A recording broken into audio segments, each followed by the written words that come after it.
everybody, welcome to another edition of Roll and Move Reviews, Top 10s of board gaming. My name's Kirk, I'm your host. As always, thank you so much for watching. Today we're on our number 5 list, and we're going to discuss my top 10 most anticipated games of 2016.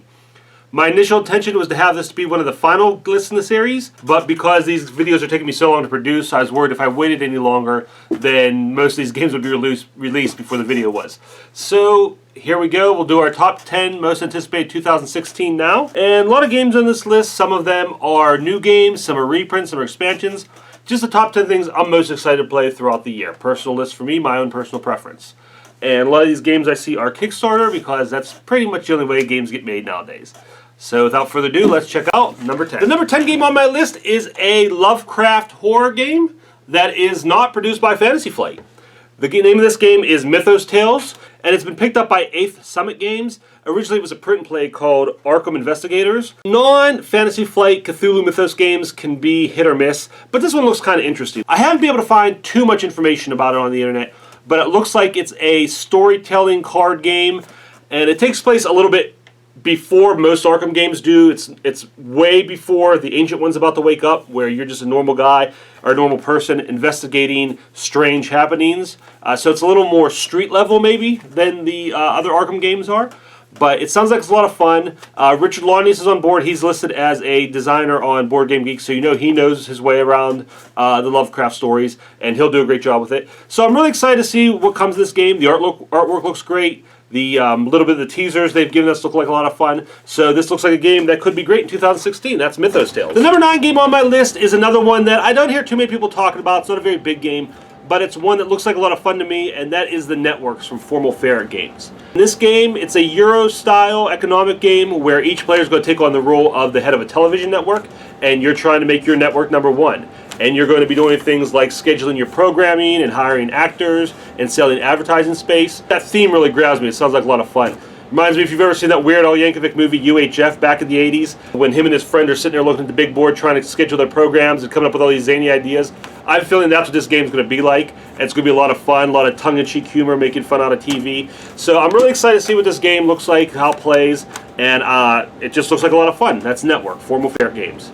My number 8 most anticipated game is Campaign Trail from Cosmic Wombat. In this game, players are going to take on the role of presidential candidates, each seeking to become the next POTUS. And I'm a big fan of presidential election-themed games. There are two that come to mind immediately: 1960, The Making of a President, and 2008, Campaign Manager, which is a simplified version of 1960. But both those games take place in real historic elections. Obviously, 1960 is Kennedy-Nixon, 2008 is McCain-Obama. And both those games do a really great job of taking real-world historical events and turning them into events and mechanics even within the game. Campaign Trail, however, takes place in a fictional universe, so I'm really excited to see what they do with that without being limited to or restricted by real-life events. How they do it within a completely fictional election in a fictional universe. I think it's going to be a lot of fun, and I'm really excited to see what angle they take on the theme. So that's number 8, Campaign Trail. Number 7 game on my list is Spirit Island from Greater Than Games. And I got a really brief look at this at Origins last year, and it really captured my attention and my imagination. In this game, each player takes on the role of an elemental spirit on an island that's being invaded by foreign colonists. And it's the job of those spirits to chase the colonists away, to scare them away, so they don't do permanent damage to the island. And it just looks like a really fun game to play, where if you're the fire spirit, you really feel like you're controlling fire. If you're the wind spirit, you really feel like you're controlling wind. So it's just really cool, really thematic, and looks like a lot of fun. Greater Than Games has a short but really great track record in my opinion, so I'm really excited to play this game when it comes out. That's number 7, Spirit Island. Coming in at number 6 is the first expansion on our list. I got my Smash Up Big Geeky box here. I'm always excited to put a new expansion in here. And this year being released is It's Your Fault. So named because AEG took fan submissions for new factions, picked the ones they liked best, put them in a bracket-style tournament, and the 4 finalists became the factions within the new expansion. Now, I was a big fan of the bracket tournament because I feel like some good ideas got eliminated early on just because they were up against better ideas. But overall, the new expansion looks really cool. The 4 new factions are superheroes, dragons, Greek myths, and sharks. Sharks, that's a little weird, but I'm really excited to play zombie sharks. Sharknado 4, Zombie Shark. It's going to be awesome.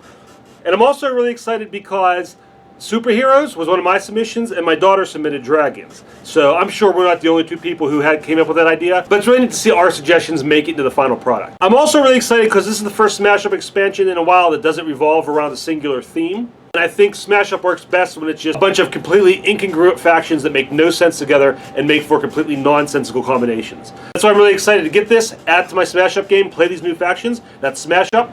It's your fun. Number 5 is a reprint for a game that came and went very quickly back in 2014, and that is Carnival Zombie 2nd Edition. This is a game that, for very briefly, everybody was talking about and everybody wanted to get their hands on. Everybody said how great it was. And I think they printed approximately 12 copies of this game. So it was off the shelves very quickly. No one could get it. And it just, as quickly as it came, it went. And not a lot of people got to play it. So I'm very excited for this game to be coming back. I haven't been able to find too much information. I know the Kickstarter is supposed to be coming. I haven't seen if it's happened yet or when it's going to happen. But it's supposed to be released this year. Board Game Geek has it on their 2016 anticipated voting list. So I'm assuming they know something I don't and that they're sure it's coming out. But I'm really excited to get my hands on this game. Looks like a lot of fun. Euro-style co-op zombie game. The artwork is very creepy and just very gothic and dark and great looking. And I'm so excited to finally get to play this game. Number 5, Carnival Zombie. Number 4 game on my list is another expansion, another Greater Than Games game, and this is Villains of the Multiverse, part of the Sentinels of the Multiverse. This could be considered maybe an expansion to expansion because it builds off what they did in the Vengeance expansion, which was introduce a mechanic where instead of fighting one villain, the heroes fight an entire team. And I think this game offers 5 or 6 different villains to fight in that style. Villains of the Multiverse basically just gives you a big box of more villains. I like the way Vengeance plays. I'm really excited to see more options for that and see the different things they do with it. It introduced a lot of cool new mechanics and a lot more characters in the game, so I really want to see what they do here. I'm also excited to see the expansion of the characters and the story in the Sentinels Multiverse. That's something I really love about these games, is that it is a story. It's an ongoing narrative that they're building through a game. And I think that's very unique, and they're doing a great job of it. And I just love every expansion they put out, so I'm really excited for Villains in the Multiverse. The number 3 game on my list is a Star Trek game. Not this Star Trek game. It is an untitled 4X Star Trek game from Gale Force 9. I really don't have any other details about this other than they announced it, I think, at BGG-Con, that they're working on the game now, and it's going to be released sometime in 2016. But all you have to do is tell me Star Trek and Gale Force 9, and I'm pretty much sold. I'm not a huge fan of 4X games. It's not something I usually play. But I do think that Star Trek is such a great playground for that kind of game. All the different worlds you can explore, all the aliens you can encounter, the battles, the politics, the exploration. There's so much to be mined there. A lot of meat on that bone for a Star Trek theme. And Gale Force 9 has just been knocking it out of the park with their television properties. I'm pretty sure from the way I explained it, this is going to be based on the original series. And Gale Force 9 just gets TV shows. They know how to make games out of them. So I think it's a great combination, those 3 things.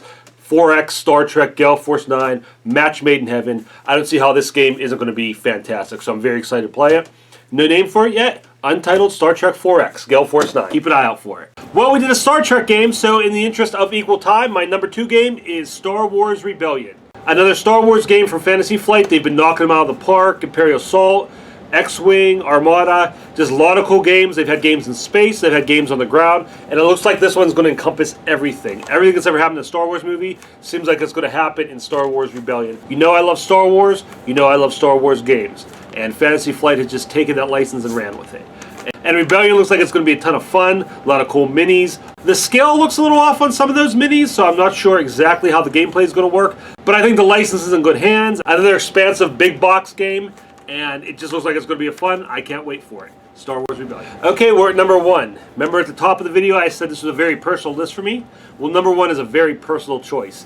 This is a release that there's not a lot of buzz about. Nobody's talking about it. Doesn't seem like many people are excited about it. But it's a game I've been wanting to play for a long time. It's another game that came and went very quickly. Went out of print, became unavailable. I was never able to get my hands on it and play it. Obviously, it's a reprint. And this is Escape from the Aliens in Outer Space, the Ultimate Edition. This game takes hidden movement from games like Fury of Dracula and Letters from Whitechapel, and instead of having one player hidden and everybody else looking for him, everybody else is moving secretly. You're on a giant spaceship, some of you are survivors trying to escape, and some of you are aliens hunting down the survivors and trying to eat them.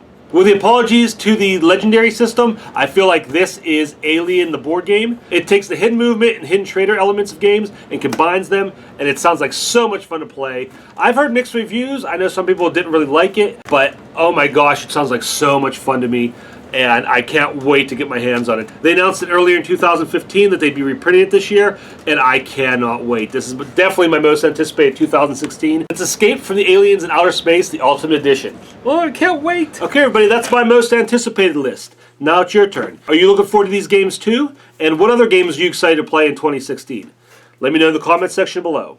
While you're at it, if you enjoyed this video, please subscribe to the YouTube channel, like our Facebook page, and follow us on Twitter. You're also going to want to visit our sponsor website, alteregogames.net. They got a lot of great classic games. They're going to have great new ones in 2016. Going to get you great deals. Check them out, alteregogames.net. You can find older videos of ours on YouTube, Facebook, Board Game Geek, and the Alter Ego Game site. If you want to check those out, go ahead and do it. That's all I have for now, guys. I'll see you with List 4. Till then, have fun out there.